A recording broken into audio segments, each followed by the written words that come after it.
Ever feel like your code is a messy, rapidly growing jungle? Let's tame that jungle with version control using Git and GitHub.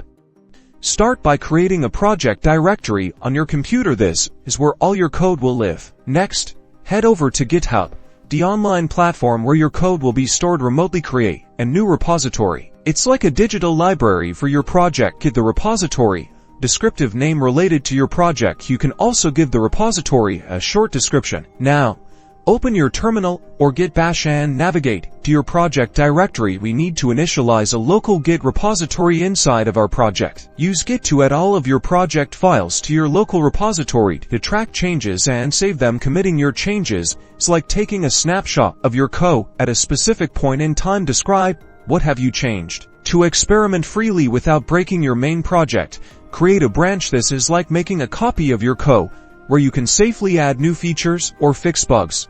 On your branch, make your desired changes, edit a file, add new lines of code, and when you're satisfied, commit those changes to your branch.